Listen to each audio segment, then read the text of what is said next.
पहले तो मुझे बताना है आप सबको कि देखिए, आप सब ने बहुत मेहनत किया है, यू ट्राइड योर बेस्ट। अभी इतना ये जो कोरोना का सिचुएशन है उसमें सबका ही इफेक्ट हो चुका है, सिर्फ आपका स्टूडेंट्स का नहीं है। स्टूडेंट्स का तो छोड़ ही दो, सारे फाइनेंशियल बिजनेसेस, सारे जॉब वाले, सब लोगों का 6 महीने से सब कुछ बंद है। बहुत सारा नुकसान हुआ है सबका, और हो रहा है। कितने लोग सुसाइड कर रहे हैं, कितने लोगों की जाने जा चुकी है। तो ये जो सिचुएशन है, ये जो पैंडेमिक है, it's very very dangerous and it's very harmful to everyone. तो देखो, वो तो बीमारी से कुछ हुआ वो तो अलग बात है, बट इससे जो फाइनेंशियल, बाकी जो मेंटल, इमोशनल, ये जो प्रॉब्लम आ रहे हैं ना, it's too much, it's too much, बहुत ज्यादा आ रहे हैं इससे। तो वैसे ही आपके लिए भी ये 4 महीना घर में रह के पढ़ाई करना, it's not easy without being so much connected with teachers. क्योंकि फिर भी हम लोगों ने, आप लोगों ने जितना हो सके अपने कांटेक्ट में थे, थोड़ा बहुत जितना पॉसिबल है, बट जितना क्लास में हम लोग बता पाते हैं, जो चीजें देख पाते, चेक कर पाते, उतना घर पे नहीं हो पाता है वैसा। तो काफी मुश्किल है। तो इतना मुश्किल में भी आपने किया पढ़ाई, एंड वही बार बार पोस्टपोन्ड हमारे, क्योंकि माइंड में सेट रहता है कि मैं इतने मई को, मैं 3 मई को मेरा एग्जाम होने वाला है। फिर से पोस्टपोन्ड हो गया तो माइंड रेडी ही नहीं होता पढ़ने के लिए। Still again you prepared, again it postponed, again you prepared, again it postponed. So somehow you did that and again and again, again and again वो करता गए। तो क्या होगा, धीरे धीरे थोड़ा मैकेनिकल नेचुरली हो जाता है चीजें, और वो सुपरफिशियल बन जाता है। वो तो ठीक है, वहां तक अगर वो नहीं भी हुआ किसी का, तो उसके आगे है कि एग्जाम से पहले 3 घंटे, 2 ढाई घंटे, आपको 2 घंटे पहले, किसी को 3 घंटे से पहले, किसी को 2.5 घंटे से पहले, किसी को 1.5 घंटे से पहले जाके बैठना है। उधर खाली है, आपके पास कुछ भी नहीं है करने के लिए, ना पढ़ने के लिए बुक है, ना उधर कोई ठीक से बात करने वाला कोई है, ना कुछ और। आपको उधर खाली बैठना है। So it's too much challenging, it's big challenge to sit idle like this. और उस टाइम पे, उस उतने 1.5 2 घंटे में, 3 घंटे में आपका माइंड सेट मेंटेन करना, इट्स नॉट इजी। और कुछ लोगों का हेल्थ भी खराब था, कुछ लोग पहले से डरे हुए थे, कुछ लोगों के सेंटर काफी दूर दूर थे। कोरोना का डर पीछे, और वो मास्क लगा के इतना 6 घंटा अंदर बैठना, सफोकेशन पूरा, मास्क, पूरा ग्लोव्स, वो सब कुछ रखे रखना, और डर आजू बाजू में कोरोना होगा तो नहीं होगा, क्या होगा, वो सारी चीजें। पहले से एग्जाम का ही प्रेशर इतना रहता है, उसमें इतनी सारी चीजें ऐड हो गई है। कोरोना, फिर आपको मास्क लगा के बैठना, वो किसी को आदत नहीं हो, सफोकेशन है वो, फिर उसमें वो टेंशन, डर। तो ये सारी चीजों की वजह से बहुत सारे प्रॉब्लम होते हैं। तो उसके चलते अगर आपने जो ट्राई किया है उसके हिसाब से आपको जितने भी आए marks, they are appreciable. At least you tried your best, you did your best. So whatever you are getting, you should be happy and satisfied.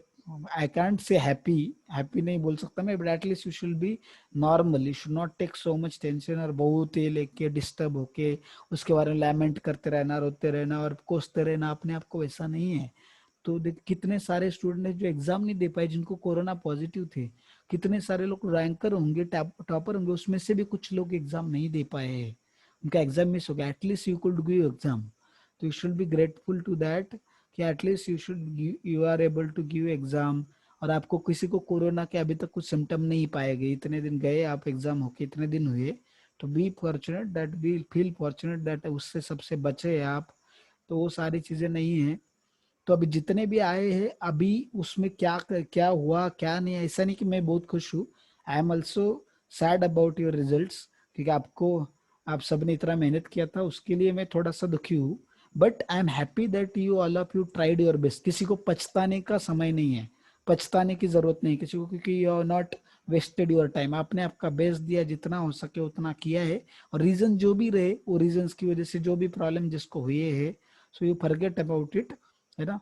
तो जिसको जैसे आए हैं, that is up to you, you know that whether it is good for good और bad.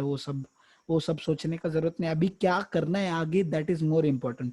Lament पिछले का क्या हुआ, क्यों हुआ, कैसे हुआ, वो रोते बैठना, उससे वो टाइम पास करना, उससे देखो, दैट इज नेचुरल। अगर मैं भी होता तो मुझे भी रोना आता था। It's natural, I am not telling it's वो क्या आप गलत कर रहे कुछ, बट अभी वो सब करने का जरूरत नहीं है। अभी हमें आगे क्या करना है वो सोचना है, और उसकी तरफ से स्टेप्स लेने हैं, वो चीजें देखनी है, ठीक है। तो पिछला वाला अभी जो हुआ सो भूल जाओ, जो भी रीजन है, जो जो है, अभी आगे क्या करना है देखते हैं। तो अभी मैं आपको एक कट ऑफ का एक्सपेक्टेड कट ऑफ जो मैंने स्टूडेंट्स से कुछ बात किया जो already MBBS BMS BDS BHMS वगैरह कर रहे हैं उनसे कुछ बात किया, बाकी कुछ इधर उधर देखा या पिछले साल का कुछ वगैरह स्टैटिस्टिक्स वगैरह देखा, उसके हिसाब से मैंने कुछ कट ऑफ जो देखे हैं। तो ये कट ऑफ वैसे ही एग्जैक्ट एज इट इज रहेंगे वैसा नहीं है, ठीक है। एज इट इज मैं नहीं बता सकता, I am not so much expert in that field, medical is not my field, but I try to collect some information which will be helpful to you. अरे आपको थोड़ा एक आइडिया तो आएगा, क्योंकि ये जो कट ऑफ मैं बताने जा रहा हूँ उसके आसपास ही रहेंगे, 20-30 मार्क का फर्क पड़ेगा इधर उधर, बट उसके 20-30 या बहुत हो गया 40 मार्क का इधर उधर फर्क पड़ेगा, तो उसके आसपास ही रहेंगे। तो मैं जो कट ऑफ बताने जा रहा हूँ तो उससे एक आपको डायरेक्शन एक आइडिया आएगा कि हमारा क्या हो सकता है क्या नहीं हो सकता है, वो सारी चीजें आपको इससे पता चलेगी, ठीक है। और फीस के बारे में भी मैंने थोड़ा आइडिया निकाला, अभी ये भी एग्जैक्ट फीस है कि I don't know, but I talk to some students so they told me like this, so this is also tentative fees. तो उससे भी आपको फाइनेंशियल वगैरह वो भी सोचने के लिए थोड़ा आपको कुछ समय मिलेगा, तो वो भी सोचने के लिए आपके दिमाग में कुछ एक आइडिया रहेगा आपको कि क्या है क्या नहीं।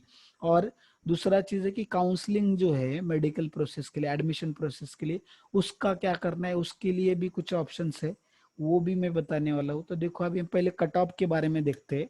तो जनरली, और अभी जो मैं कट ऑफ बताऊंगा पहले तो मैं क्या बताऊंगा आपको सबको कुछ, पहले जनरल और जनरल की कट ऑफ बताऊंगा, जनरल या ओपन कैटेगरी के, और उसके बाद कैटेगरी वाइज वो कम कम होते जाएंगे। तो जनरल अगर देखेंगे हम लोग इसका, गवर्नमेंट एमबीबीएस का, तो it will be 570 plus, 570 to 600 रहेगा। अगर गवर्नमेंट का अगर हम देखेंगे, गवर्नमेंट मेडिकल कॉलेज के एमबीबीएस के लिए अगर चाहिए तो 570 टू 600 के पास में होगा। गवर्नमेंट एमबीबीएस कॉलेज अगर चाहिए तो उसका कट ऑफ होगा 570 प्लस, मतलब 570 टू 600 के आसपास रहेगा। बहुत ही कम आ गया तो 560। और कुछ लोग बोल रहे इस बार बहुत ज्यादा कट ऑफ बढ़ने वाला है, बहुत ज्यादा भी नहीं बढ़ने वाला और बहुत कम भी नहीं होने वाला, ऑलमोस्ट जितना है ना उसके ही 10-20 मार्क आगे पीछे रहेगा। क्यों? क्योंकि 2016 में भी ऐसे एग्जाम कैंसिल होकर फिर से कंडक्ट की गई थी तो कट ऑफ बहुत कम हो चुका था। तो इस बार कम होने वाला था, बट पेपर जो है बहुत आसान आया सब स्टूडेंट के हिसाब से, कि पेपर काफी आसान था, उसकी वजह से बढ़ने वाला है। बट ये पोस्टपोन बार बार बार बार हुआ, ये चेंजेस हुए कोरोना, इसकी वजह से कम होने वाला है। तो दोनों मिला के ऑलमोस्ट जितना पहला था उसी लेवल पे रहने के चांसेस है, उससे बहुत ज्यादा बढ़ेगा भी नहीं बहुत कम भी नहीं होगा, ऐसे एक्सपर्ट बता रहे। देखो अभी एग्जैक्ट तो आने तक तो नहीं बता सकते, but just I am giving you idea कि ऐसा हो सकता है। तो ये गवर्नमेंट एमबीबीएस का हो गया कितना, 570 प्लस टू 600। तो ये गवर्नमेंट एमबीबीएस का हम देख रहे, ओके। तो अगर गवर्नमेंट एमबीबीएस का तो हमने देख लिया इसका कट ऑफ जो है। उसके बाद अगर सेमी गवर्नमेंट का अगर हमें देखना है, सेमी गवर्नमेंट का कट ऑफ चाहिए, तो सेमी गवर्नमेंट एमबीबीएस का कट ऑफ जो है इस मतलब इस साल एक्सपेक्टेड जो है मैं आपको बताऊंगा, तो 470 से लेके, जस्ट 470 से लेके 510 के बीच में रह सकता है, 470 से 510 के बीच में रह सकता है, ठीक है, सेमी गवर्नमेंट का कट ऑफ। और उसका फीस मैंने बता दिया, देखो तो गवर्नमेंट एमबीबीएस का फीस 30 to 50 के रहेगा, या बहुत हो गया तो 60-70 के रहेगा पर ईयर। सेमी गवर्नमेंट का 6 to 8 lakhs पर ईयर रहेगा उसका सेमी गवर्नमेंट का, ठीक है। और 470 to 510 रहेगा। ये जो मैं जो बता रहा हूँ अभी पहले ओपन के लिए बता रहा हूँ आपको, बाद में आगे में कैटेगरी में और उसमें राउंड 1 राउंड 2 3, फिर उसमें मॉपअप राउंड वो भी बताऊंगा मैं चीजें, थोड़ा उसमें और कम होगा, तो इससे डरो मत। ये जो है हाईएस्ट कितना रहेगा ऐसा बता रहा हूँ मैं, ओपन के लिए क्या होगा। और गवर्नमेंट बीडीएस का अगर हम देखेंगे तो आपको 410 से लेके, हम देखते हैं कि 410 से लेके 400 या 400 से पकड़ो, 400 से 450 तक जाने के चांसेस है। ऐसा 400 से 450 तक रह सकता है इसका कट ऑफ जो है गवर्नमेंट बीडीएस का, ठीक है। अगर ओपन के लिए बात करेंगे हम लोग तो मैक्सिमम 450 तक नहीं जाएगा, शायद 450 440 तक वगैरह रहेगा। और सेमी बीडीएस का अगर हम बात करेंगे, सेमी बीडीएस का अगर देखेंगे हम लोग, तो सेमी बीडीएस के लिए कितना रहेगा इसका कट ऑफ अगर हम देखते हैं, just a minute. Semi BDS के लिए आई थिंक सो 350 to 400 के बीच में रह सकता है, 350 to 400। ये सेमी का मुझे एग्जैक्ट आइडिया नहीं है, just a minute, let I have written here somewhere but I forgot.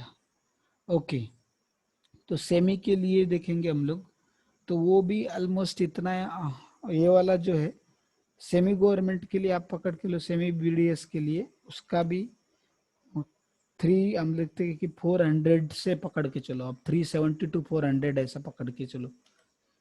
एक टेंटेटिव आइडिया है, देखो मेरे को मुझे जो इन्फॉर्मेशन मिला है उसके हिसाब से मैं बता रहा हूँ आपको। और गवर्नमेंट बीएएमएस का जो कट ऑफ है, गवर्नमेंट बीएएमएस का अगर बात करेंगे हम लोग, तो उसका भी हम देखते कि जनरली 390 टू 420 के बीच में रह सकता है। 390 टू, गवर्नमेंट अगर बीएमएस की बात करें हम लोग, तो 390 टू 420 के आसपास रहेगा उसका गवर्नमेंट बीएमएस का। और सेमी गवर्नमेंट का जो है ओपन के लिए, देखो ओपन के लिए मैं बात कर रहा हूँ, सेमी गवर्नमेंट जो है बीएमएस का वो 350 तक का रह सकता है। 350 से 400, 350 हम पकड़ सकते, 340 टू 370 पकड़ लो आप, ऐसा रह सकता है इसका कट ऑफ जो है सेमी गवर्नमेंट का। ओपन के लिए बात करो, मैं कैटेगरी के लिए I will again come back and I will tell you regarding categories also. तो बीएचएमएस तो आपको 200 के ऊपर है तो पकड़ के चलो मिल जाएगा, ठीक है, ठीक ठाक कॉलेज आपको मिल जाएगा, क्योंकि बीएचएमएस की जनरली गवर्नमेंट कॉलेज है ही नहीं, उनके सेमी वगैरह कुछ होता ही नहीं।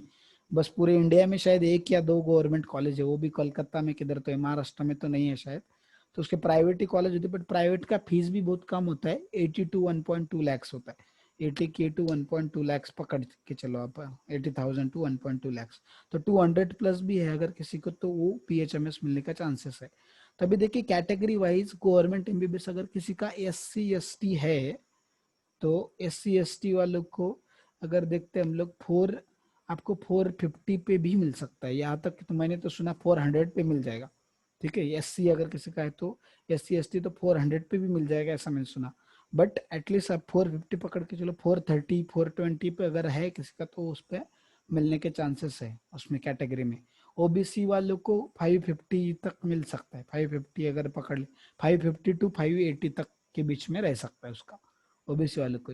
और सेमी एमबीबीएस जो है 470 टू 510 है, तो ओबीसी वालों के लिए या SC/NT वालों के लिए तो उनको 350 और 360 70 पे भी क्या होगा, SC/ST वालों को, NT वालों का थोड़ा सा ज्यादा रहेगा, बट उनको हम देखते कि 370 टू 420 30 में भी मिल जाएगा उनको semi MBBS, semi government MBBS अगर कोई SC/ST है, NT है तो, ठीक है। उनको NT वालों को नहीं, बट SC/ST वालों को, NT वालों का और थोड़ा ज्यादा है, तो उतने पे हम देखते कि 380 टू 440 वगैरह पकड़ के चलो, ऐसा मैंने सुना अभी, ठीक है। Like that it may be there semi government MBBS. And OBC वालों के लिए वगैरह सेमी गवर्नमेंट में अगर हम देखेंगे तो 450 पकड़ के चलो, 450 में वगैरह मिल सकता है। गवर्नमेंट बीडीएस भी हमने देखा 400 टू 450 तक पकड़ लो, तो उस कैटेगरी वालों के लिए वैसे ही 380 टू 420 वगैरह पकड़ सकते हैं हम, 420 430 तक कैटेगरी वालों के लिए वो उसमें रहेगा। फिर सेमी बीडीएस जो है मैंने देखा 370 टू 400, तो इसका कैटेगरी वालों के लिए सेमी बीडीएस जो है हम देखते कि 330 या 330 बहुत कम, 350 पकड़ के चलो आप, 350 टू 380 के बीच में मिल सकता है। गवर्नमेंट बीएमएस हमने देखा 390 टू 420, तो इसमें हम लोग 362, गवर्नमेंट बीएमएस जो है 362 इसमें पकड़ सकते हैं हम लोग, 360 टू 390 तक के बीच में पकड़ सकते हैं। और या 350 टू 390 के बीच में पकड़ सकते हैं। और सेमी बीएमएस जो है वो देखो 340 टू 370 ओपन के लिए, बट अगर कैटेगरी है तो आपको 300 टू 330 के बीच में भी मिलने के चांसेस है, ठीक है। क्यों, थर्ड राउंड तक मिलने के चांसेस है, थर्ड राउंड तक बहुत ज्यादा कट ऑफ कम होता है, तो थर्ड राउंड तक आपको चांसेस है कि मिल सकता है सेमी बीएमएस। अगर किसी को 300 भी है तो still you have chances that you may gate semi BMS, semi government BMS. BHMS तो सबको मिलेगा वो मैं बता दिया। तो देखो SC/ST है तो उनको तो बहुत कम में मिल जाएगा, और आपका और एक है हिली एरिया भी है, तो आपको वो भी एक्स्ट्रा बेनिफिट मिलेगा। हिली एरिया, आप सब हिली एरिया में आते हैं, तो हिली एरिया में रहेंगे तो आपको उसमें भी चांसेस है कि उसमें भी आपका कट ऑफ और कम रहेगा, बट हिली एरिया का मुझे आइडिया नहीं कि कितना कम होता है एग्जैक्टली, कितने मार्क्स कम हो जाते हैं, I don't have that idea. तो हिली एरिया में भी हम देखते हैं उसका भी आपको एक्स्ट्रा बेनिफिट मिलेगा। लास्ट ईयर तक मिलता था, अगर उन्होंने अभी कुछ चेंज किया इस साल तो आई don't know, but last year तक हिली एरिया का बेनिफिट मिलता है। ये आपका जो नारायणगांव, आड़े, फटा, मंचर, ये सब इधर हिली एरिया में आता है, तो उसका भी बहुत कट ऑफ थोड़ा कम होता है, उससे मार्क्स कम हो जाते हैं। तो आपको चांसेस है, अब बहुत अच्छे खासे चांसेस है इसमें। तो अगर गवर्नमेंट एमबीबीएस तो बहुत मुश्किल है, but at least semi government MBBS मिल सकता है। तो if somebody can afford financially 6 to 8 lakhs, ये फीस रहेगा कॉलेज का, ठीक है, 6 to 8 लाख पर ईयर। तो अगर वो कर सकता है तो then they can go for that. या गवर्नमेंट बीडीएस अगर कोई करता है तो 400 to 440 में या 450 तक आपको मिल जाएगा। हिल एरिया से और भी कम 400 तक मिल जाएगा, आपको मिलने के चांसेस है government BDS. Semi government BDS भी अभी इसमें 370 to 400 तक मिलने के चांसेस है। थर्ड राउंड तक वेट करना पड़ेगा आपको। थर्ड राउंड तक अगर वेट करते हैं तो इस तरीके से आपको ये चीज़ों पे, ये मार्क्स पे थोड़ा मिलने के चांसेस है गवर्नमेंट बीएमएस वगैरह। तो गवर्नमेंट बीएमएस तो बहुत सारे लोगों को आप में से चांसेस है मिलने के, या गवर्नमेंट या सेमी गवर्नमेंट तो एटलीस्ट मिलने के बहुत सारे चांसेस है। सबको सेमी गवर्नमेंट, कुछ लोगों का बीएचएमएस, तो बीएचएमएस के लिए सबको मिल सकता है, ठीक है।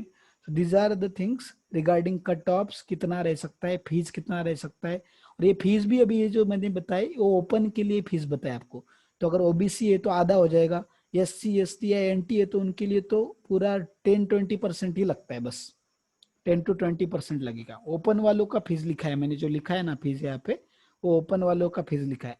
अगर S C N T S T है कोई तो उनके लिए बहुत ही कम लगेगा, 10 to 20% पकड़ के चलो, आपको टोटल फीस में से सिर्फ 20%।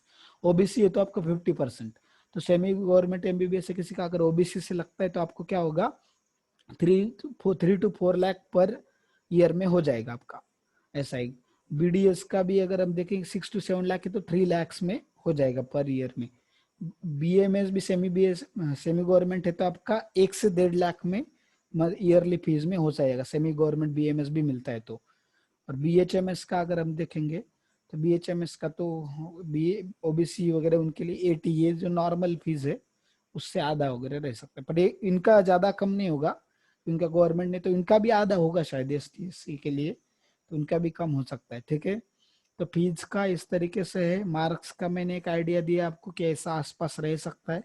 अभी रही बात काउंसलिंग की, तो काउंसलिंग के लिए मैंने कुछ जो स्टूडेंट्स ने काउंसलिंग लिया था कुछ साल पहले, 1-2 साल पहले, तो उन्होंने बताया कि काउंसलर लोग क्या करते हैं, बस आपको बताते हैं, कॉलेज की लिस्ट देते हैं कि आप ये कॉलेज के ये कॉलेज डाल दो, ये कॉलेज डालना है आपको, इस सीक्वेंस में डालना है। क्योंकि कॉलेज किस सीक्वेंस में डालते, that is very very important.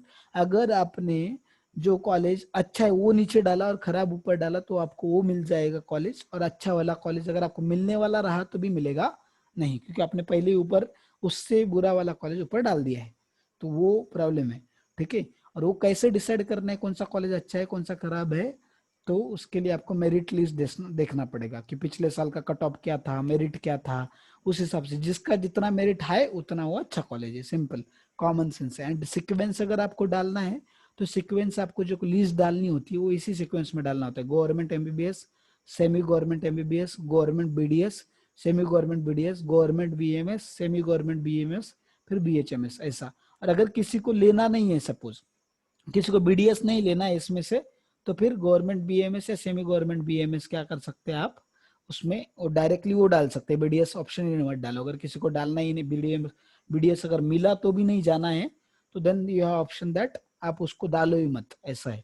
तो दीज आर द थिंग्स, ऐसे अगर आप इस सीक्वेंस से आपको डालने पड़ेंगे कॉलेजेस। बस कॉलेज की लिस्ट, या आपके कोई रिलेटिव है, कोई पहचान के जो डॉक्टर है एमबीबीएस वगैरह, उनको पता है एडमिशन प्रोसीजर का, वो हर साल करते हैं, तो उनसे भी कांटेक्ट कर सकते हैं, उनसे चीजें पूछ सकते हैं, तो वो बेस्ट है। काउंसलर, क्योंकि कोई काउंसलर रहेंगे तो 10 से 12-15 हजार रुपए लेते हो, 10 से 12-13 हजार रुपए, 10 हजार से ज्यादा ही लेंगे वो मिनिमम, 10 हजार से 12 हजार लेते। और काउंसलर क्या करेगा, बस आपको कॉलेज की लिस्ट देगा और वो सबको कॉमन लिस्ट दे देते। तो कॉलेज की लिस्ट देंगे और वो कुछ अपडेट आया कि आपको डॉक्यूमेंट वेरिफिकेशन कब है, आपके एरिया के लिए रेट क्या है, कब कौन सा राउंड है, अभी क्या करना है आपको, वो सब साइट पे अपडेट किया जाता है, वो साइट पे सब चीजें देखते हैं। बट अगर आपने साइट में नहीं देखा, आप भूल रहे, आप नहीं देखते रोज, तो काउंसलर देख को आपको रिमाइंडर देगा, ऐसा है। तो वो उसका काम है। बट अगर आप रोज सुबह शाम साइट पे देखते हैं, अपडेट देखते रहते हैं, और आपको इंग्लिश ठीक ठाक समझता है कि उसने क्या नोटिस दिया है वो आपको समझ रहा है, या अगर कुछ डाउट है तो आपके पास पूछने के लिए कोई है, तो कुछ बहुत सारे स्टूडेंट ने खुद से भी किया है प्रोसीजर, तो इतना कुछ प्रॉब्लम नहीं था। बट अगर आपके पास कोई तो एक जन गाइड करने के लिए होना चाहिए, एटलीस्ट कोई कांटेक्ट होना चाहिए, जो जरूरत पड़ी तो आपको बताना चाहिए, कुछ कंफ्यूजन है तो उन्होंने बताना चाहिए। ठीक है, तो ऐसा है तो फिर काउंसलर की वगैरह इतना कुछ जरूरत नहीं पड़ेगा, you can also do the things. और अभी समय है, आपको मेरिट लिस्ट ढूंढो, कट ऑफ ढूंढो, नेट पे खाली अगर आपके पास समय है तो वो चीजें करो, थोड़ा 1 घंटा रोज का उसके लिए दे दो, आधा 1 घंटा जो भी है, कट ऑफ ढूंढो, मेरिट लिस्ट ढूंढो, कौन से अच्छे कॉलेजेस है, गवर्नमेंट कॉलेजेस, सिक्वेंस क्या है उनका वो ढूंढो, और नेट पे पूरा ब्लाइंडली फेथ मत रखो, but just search out information, और 3-4 जगह से अगर सेम इन्फॉर्मेशन मैच हो रही that mean that is correct, अगर नहीं हो रही तो वो गलत है थोड़ा। तो आपको वो थोड़ा मैं ऐसा ढूंढना है, cut off list, merit list, ये सब चीजें, कॉलेजेस कौन से अच्छे कौन से नहीं है, ये सारी चीजें अभी करनी पड़ेगी एग्जाम का रिजल्ट आने से पहले। रिजल्ट आने के बाद तुरंत वो सब चीजें, और किसी ने डॉक्यूमेंट नहीं निकाले होंगे, रिक्वायर्ड डॉक्यूमेंट क्या है देखो, डॉक्यूमेंट नहीं निकाले तो वो निकालो, उसका रेडी करके रखो, वो सारी चीजें करो। तो ये सारी चीजें करते रहो आप लोग, जो जो लगता है उसके लिए वो सारी चीजें तैयारी करो। अगर काउंसलर चाहिए किसी को तो काउंसलर ढूंढो, वो सारी चीजें, कोई से गाइडेंस लेना है उनसे ढूंढो, उनको ढूंढो, वो सारी चीजें बहुत क्रुशियल है, अभी वो करने का समय है आपके लिए। ठीक है, और रही बात सीईटी की, तो सीईटी का आप बोर्ड के बुक से बस जस्ट रिवाइज करो, जो जो सीईटी दे रहे हैं सब लोग आप बोर्ड के बुक से रिवाइज कर लो, प्रीवियस ईयर का थोड़ा बहुत सॉल्विंग कर सकते तो करो, नहीं तो एटलीस्ट बोर्ड के बुक रिवाइज करके चले जाओ सीईटी को। तो वो है, तो ये सारी चीजें है। और अगर कोई रिपीट करने का सोचा, किसी ने ठान ही लिया है रिपीट करने का, तो then they you can decide if you want to repeat, then that is your choice, but are you ready to work hard? आप कॉन्फिडेंट है क्या, कॉन्फिडेंटली आप करने के लिए तैयार है क्या, तो वो सोचो। और आपको आपका कैपेसिटी पता है, यू नो, आपने अगर किया रिपीट तो आपको कितने बढ़ सकते हैं, दैट यू थिंक, आप ही सोचो कि इस साल मुझे क्यों नहीं ये सब्जेक्ट में कमाए या इधर कमाए, मेरा क्या गलती है, तो उसको इम्प्रूव किया तो कितने बढ़ सकते हैं मैक्सिमम, तो और मेरा टारगेट क्या है वो अचीव होगा क्या, तो you seat peacefully and think practically, और प्रैक्टिकल सोच के डिसाइड करो कि आपको क्या करना है और क्या नहीं करना है।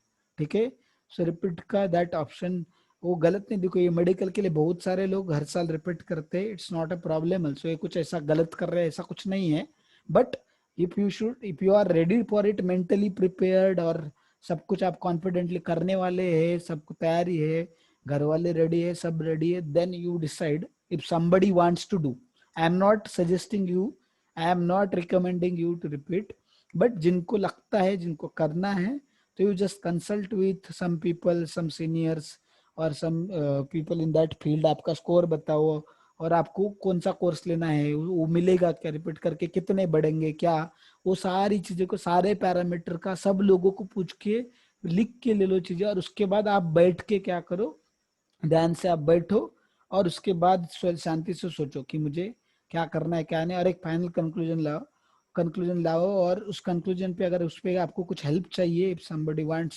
some my opinions or suggestions, you can message me and I will call you when you are free. So I will call you and that time I can give suggestions, see, so what ultimately decision is up to you and your parents, so I can give you suggestion कि वो आपका decision सही रहेगा कि नहीं, because I know you from last 2 years, so I know little bit about you, so that's why I can suggest you, I can give you some suggestion regarding that. So if you want my help I am ready, so you can message me also. ठीक है, but ये चीजें जो है मैंने बताई बहुत crucial important चीजें हैं, तो आप इन चीजों को निग्लेक्ट मत कीजिए, इस चीजों के ऊपर अच्छे से वर्क कीजिए, और इन चीजों का जितना हो सके ध्यान से इनको फॉलो कीजिए। ठीक है, और कुछ भी लगता है कोई भी डिसीजन गड़बड़ में फिर तुरंत हम लेंगे, थोड़ा हड़बड़ी में ले रहे, या मूड खराब है, इमोशनली हर्ट होके ले रहे, ऐसा मत करो, शांति से सोचो, हर्ट गिट छोड़ दो। और इतना भी ऐसा किसी को कम स्कोर है जिसका कट ऑफ क्लियर नहीं हुआ, ऐसा ही नहीं हुआ किसी का, या किसी को 150 से कम है, 100 से भी कम आ गए, या कुछ नहीं है 130 से 120 मार्क है, ऐसा भी नहीं है, ऐसा किसी का नहीं हुआ है। So don't worry, don't be so much panic, you be peaceful, and ultimately see it is not in our hand, ये कोरोना का अपने हाथ में नहीं है, एग्जाम कब होने वाली थी वो अपने हाथ में नहीं था, क्वेश्चन पेपर कैसा आने वाला था वो अपने हाथ में नहीं था, एग्जाम में कितने देर बिठाएंगे, आपका कितने किधर नंबर आएगा वो अपने हाथ में नहीं था, है ना। Ultimately there is no only study is not the only factor, there are many other factor, destiny, karma, आपका साइकोलॉजी, सब कुछ, आपका आईक्यू कितना है, और आईक्यू भी हम बस ज्यादा कुछ बदल नहीं सकते, थोड़ा बहुत चेंज कर सकते, ज्यादा चेंज नहीं कर सकते हम, जो है हमारे कर्मा के हिसाब से हमको मिला है उतना ही रहता है, उसको ज्यादा चेंज नहीं। थोड़ा सा हम हार्डवर्क करके आईक्यू से थोड़ा ऊपर जा सकते हैं, और बहुत सारे लोग आप में से गए हैं तो उसके ऊपर जा सकते हैं। बट ऐसा नहीं कि हम बहुत ज्यादा क्रॉस कर सकते हैं, वैसा भी नहीं रहता। तो बहुत सारे पैरामीटर्स है, तो you should not just blame your self and उसके लिए लैमेंट करते बैठ के या टाइम पास उसमें रोते बैठ के टाइम पास करके कुछ फायदा नहीं है, नो यूज। ठीक है, आई एम टेलिंग दैट कोई हैप्पी खुश नहीं हो सकता, मैं मुझे भी पता है, I am also not happy. And it's not, देखो मैं कुछ आपको बोलने वाला नहीं, किसी को कुछ डांटने नहीं वाला हूँ या किसी के मार्क्स के लिए। I am just, I called some people but they are not receiving. I messaged some people but they are not replying. This is not good. No, I said at least with me you should not do like that, because our relation is not like that only. ऐसा नहीं है हमारा relation, है ना, कि हम लोग ऐसा वैसा थोड़ा सा फेल्यूर आ गया तो देन वी आर ऐसा छोड़ दिया, या सर क्या बोलेंगे, सर बुरा लगे, ऐसा कभी नहीं होगा कि I am just blaming you और आपको डांट रहा हूँ और आपको बोल रहा हूँ ऐसा वैसा वैसा, ऐसा कुछ है नहीं है। So just you be peaceful, whatever problem, whatever there, I am happy with you.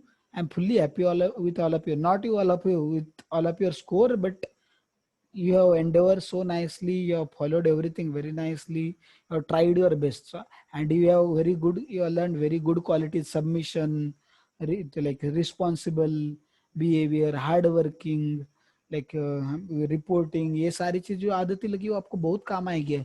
Good character, good behaviour, nice thing, maturity, cooperation, friendliness, ये बहुत सारी चीजें आपने सीखी है। तो that will be so much helpful to you in your life. So I am happy about that कि your life is never, एक छोटे से इससे लाइफ कभी फेलियर होता नहीं है। So please remember this.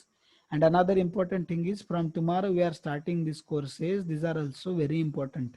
So please I request all of you, आपका जैसा भी mental situation कुछ भी रहे, please join that group and please attend those courses. It's very crucial, it will be very very helpful to you. It's my kind request to all, please join that group and please attend those courses. It's for all of you only. हम लोग कितना extend करके वो courses लेने वाले, you don't know that. Our my schedule, Amit sir schedule is completely so hectic, so hectic. But still we are taking out time for it because it is crucial. We don't want that या आप हमारे पास आए और हमने कुछ value नहीं दिया, ऐसे ही चले गए आप, ऐसा नहीं है। तो that's why we are arranging that for you, and many Sandipani students will also join in that. So please join, take benefit of it. It will be really great experience for you. तो आपको अच्छा भी नहीं लगा तो भी सुनो, उसका नोट्स बनाओ, एंड देखो लाइफ में आपको बहुत सारी चीजें सीखने को मिलेगी, आपको हेल्प होगा उसका। तो that will be training to you.